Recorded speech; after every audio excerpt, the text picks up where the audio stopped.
सभी विश्ववासियों को गुरु पूर्णिमा के पावन अवसर पर हार्दिक हार्दिक शुभकामनाएं। महर्षि वेदव्यास के जन्म दिवस के उपलक्ष्य में गुरु पूर्णिमा मनाई जाती है। महर्षि वेदव्यास जैसा कि जिन्होंने महाभारत जैसे ग्रंथ की रचना करी और चारों वेदों को सिस्टोमेटिक और क्रमानुसार रूप से बनाया। गुरु और शिष्य के बीच में बहुत ही बड़ा घनिष्ठ संबंध होता है। गुरु सदैव शिष्य को अज्ञानता से ज्ञान की ओर लेके जाता है और एक ही पैरामीटर होता है जो गुरु और शिष्य के बीच में गुरु से सीखने का होता है। गुरु सदैव अपने शिष्यों को सही दिशा में लेके जाता है और गुरु वो होता है जो झूठ और छल और धोखे से अपने शिष्य को दूर रखता है और उसको सदैव सत्य की दिशा में और सही बोलने के लिए प्रेरित करता है। आज कई बार गुरु की परिभाषा ऐसी बदल गई है कि लुटेरे और चोर भी एक दूसरे को गुरु मानने लगे हैं, एक दूसरे में गुरु का भाव देखने लगे हैं। जो तुमको चोरी करवाए, जो तुमको लूट करवाए, वो तुम्हारा गुरु। जो लोगों से पैसा लूट करके धोखे के साथ में तुमको दे, वो गुरु बिल्कुल नहीं। पैसे कमाने के लिए गलत तरीके का उपयोग करने के लिए प्रेरित करने वाला कभी भी गुरु नहीं हुआ है। पैसा गुरु की प्राथमिकता अगर बनता है तो शिष्य भी उसी प्रकार का निकलता है। जिस प्रकार से गुरु अगर लालची है तो आपका शिष्य भी लालची होगा। इसलिए वो कभी भी गुरु नहीं हो सकता जिसके अंदर लालच भरा हुआ है। गुरु की पहली क्वालिटी होती है त्याग और निस्वार्थ सेवा और निस्वार्थ जो है ज्ञान। ये तीन चीजें अगर गुरु में है तो गुरु वास्तव में अपने शिष्य को अपने जैसा बनाने में सक्षम होता है। अगर ये देखेंगे कई बार चोर, लुटेरे और झूठ बोलने वाले लोगों का भी और कामचोरों के भी गुरु होते हैं। अब आप सोचिए, चोरी करने वाला भी अपने से बड़े चोर को गुरु मान लेता है। तो गुरु की परिभाषा को धुंधला मत कीजिए। गुरु की छवि और गुरु की जो नाम है उस नाम को खराब मत कीजिए। आप सदैव गुरु उसे ही माने जो सत्य के साथ खड़ा हो, जो पैसे के कारण अपने सिद्धांतों से और गलत कार्यों को करने के लिए आपको प्रेरित ना करे, वो गुरु है। गुरु का मतलब यह है कि आपको सही दिशा में लेके जाए, झूठ से दूर रखे, असत्य से दूर रखें।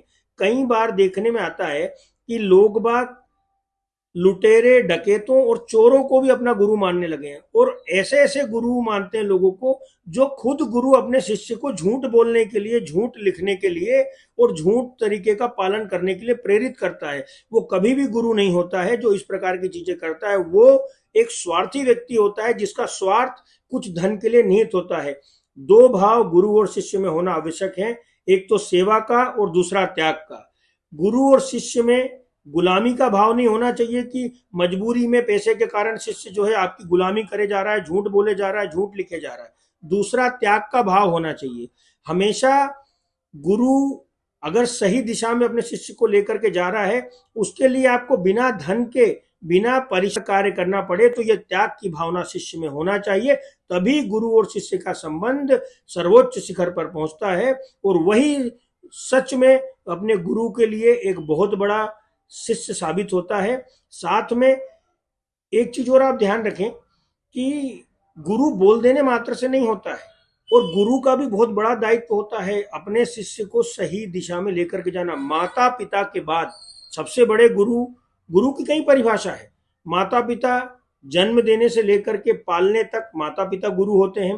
फिर आगे उसको व्यवहारिक जीवन में आगे बढ़ने के लिए, सही दिशा में सही मार्गदर्शन देने के लिए गुरु आता है, जिसको हम टीचर अलग अलग प्रकार से नामों से जानते हैं, ट्रेनर, टीचर, जो भी है।